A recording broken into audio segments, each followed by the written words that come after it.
थोडा वेळ जरी होईल पण एक आमच्या कार्यक्रमाचं एक सिक्वेन्स आहे, एक उदाहरण आहे. एक ऐरावत नावाचा मोठा हत्ती असतो. त्याला एक दिवस विचार होत म्हणजे त्याची इच्छा होते की एक दिवस जायचं आणि आपण सागरात जलविहार करायचा. आणि तो अथांग पाण्यात जाऊन जलविहार करतो. जलविहार करता करता करता करता खूप खोल पाण्यात चालला जातो. खूप खोल पाण्यात गेल्यानंतर नकर नावाची एक मगर असते. पाण्यात नकर नावाची एक मगर असते. ती मगर त्याला पकडते.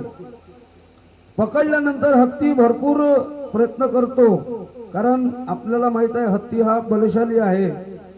हत्ती भरपूर प्रयत्न करतो पण हत्तीला काही सुटता येईना.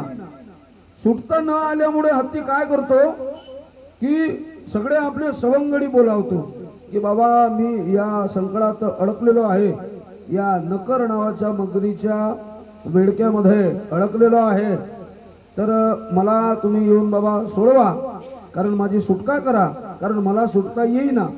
ते पण येतात, सगळे प्रयत्न करतात. सगळ्यांचे प्रयत्न त्यामुळे तिथं निष्फळ होतात. एकही यशस्वी होत नाही. आणि नंतर यशस्वी न झाल्यामुळे ते मग सगळे त्याचे सवंगडी सांगतात की बाबा पोहायला तुम्ही आले होते म्हणे, आता तुमचं तुम्ही बघून घ्या म्हणे. आता आम्ही आलो, तुम्हाला भरपूर सहकार्य केलं, कॉपरेट केलं, जे मदत करायची ती केली, पण आता तुमचं तुम्ही बघून घ्या म्हणे, कारण आमच्या जण काही तुम्हाला सोडवणं होत नाही म्हणे. त्याच्यानंतर मग मगराच्या म्हणजे त्या हत्तीच्या डोक्यात आलं का बाबा ज्या जमिनीवर आहो तोपर्यंत सगळं आपलं, आणि एकदा आपलं संपलं की काही खरं नाही. आपल्याला जाण्यापासून कोणीही अडवू शकत नाही हे लक्षात आलं. आणि मग त्यांनी देवाचा धावा केला. मग त्याच्या लक्षात आलं का बाबा रे नाही कोणाचे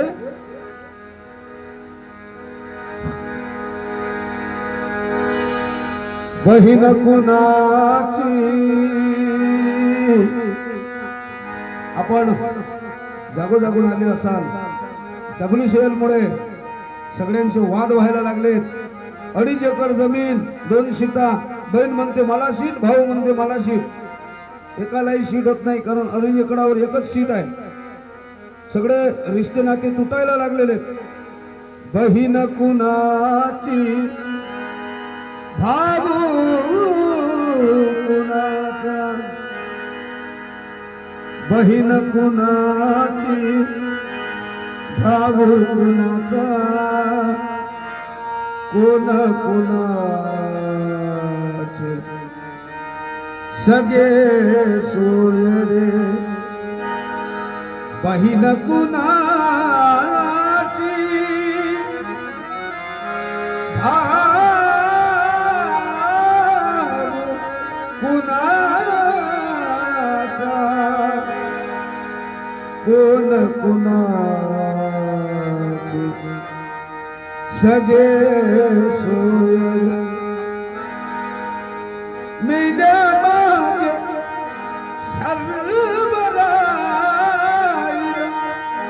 आताच सांगितलं स्वर्गीय मधुकर पाटील गेलेत. कोणी 10-20 हजार रुपये दिलेत का बांधून? नाही. आणि एक लक्षात ठेवा, किती मोठं घर बांधा, कितीही लाखाचं बाथरूम बांधा, शेवटची आंघोळ बाथरूमातच आहे. म्हणून कोणीही खूप जास्त श्रीमंतीचा माज करायचा नाही, लक्षात ठेवा. मेल्या मागे सर्व राहिले, तुटतील धागे दोरे, नाही रे नाही कुणाचे दोरे, नाही रे नाही कुणाचे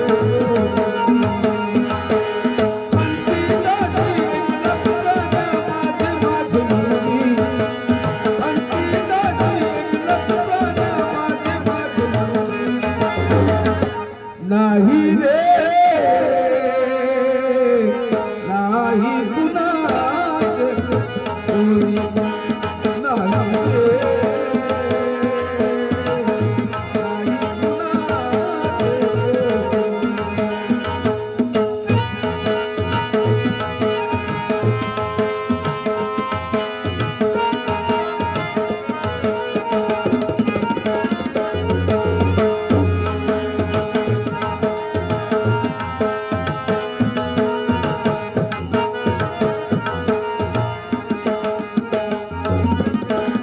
बहीण गुणाची काम कुणाचा, कोण कुणाचे सगळे सोडून.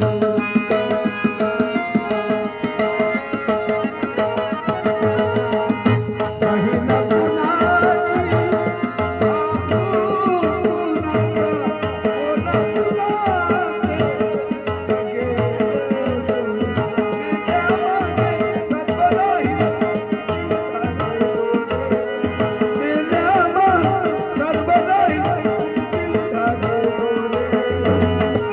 नाही रे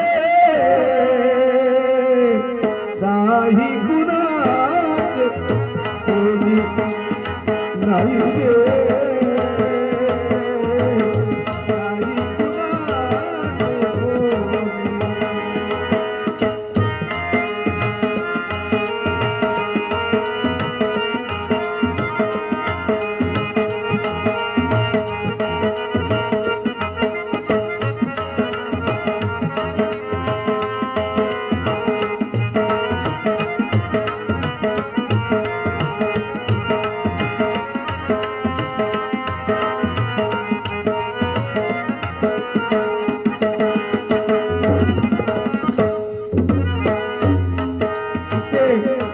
बसलेले जे जवान मंडळी आहे, वाईट मानू नका आणि वाईट वाटलं तरी चालेल.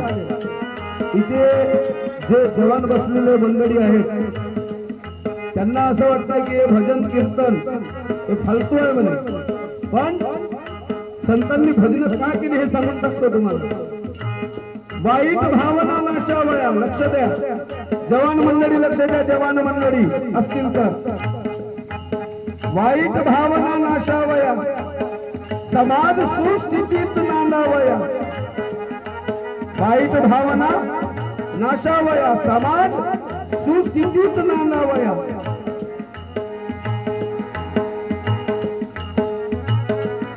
अति कर्तव्यशीलता यावया, है की नाही.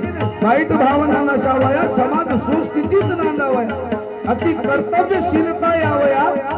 भजने केली संतांनी, फालतू भजन केलेली नाही. पण या लोकांना वाटते की भजनवाले हे रिकामे आहे म्हणे, यांना कामधंदे नाही म्हणे, यांना उद्योगही नाही म्हणे. पण भजनाचा प्रभाव इतका आहे. आज आम्ही दोघंही ब्लाइंड आहोत, पण लाचारीनं न जीवन जगता या भजनाच्या भरोशावर तुम्हा आम्हापर्यंत पोहोचलोय. युट्यूबवर आहोत आम्ही, या भजनाची कृपा, राष्ट्रसंताची कृपा. म्हणून भजन हे कधीही वाईट नाही, लक्षात ठेवा. एकनाथ महाराज म्हणतात,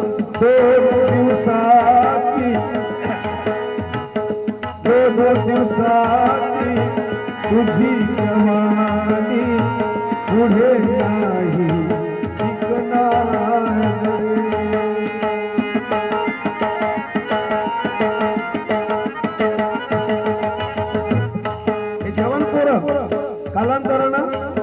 जे म्हातारे झालेले बैरे आहेत की नाही, बैरे झालेले म्हातारे, यांच्या जवानपणात यांनी कधीच भजन ऐकलेलं नाही, यांनी कधीच चांगलं काही पाहिलेलं नाही. हे पाहायला गेले तमाशा आणि ऐकायला गेले लावणे, झाले बैरे आणि झाले आंधळे. लक्षात ठेवा. म्हणून एकनाथ महाराजांनी सांगितलं, 2 दिवसाची तुझी जवानी पुढे नाही टिकणार रे. 2 दिवसाची तुझी जवानी पुढे नाही टिकणार रे.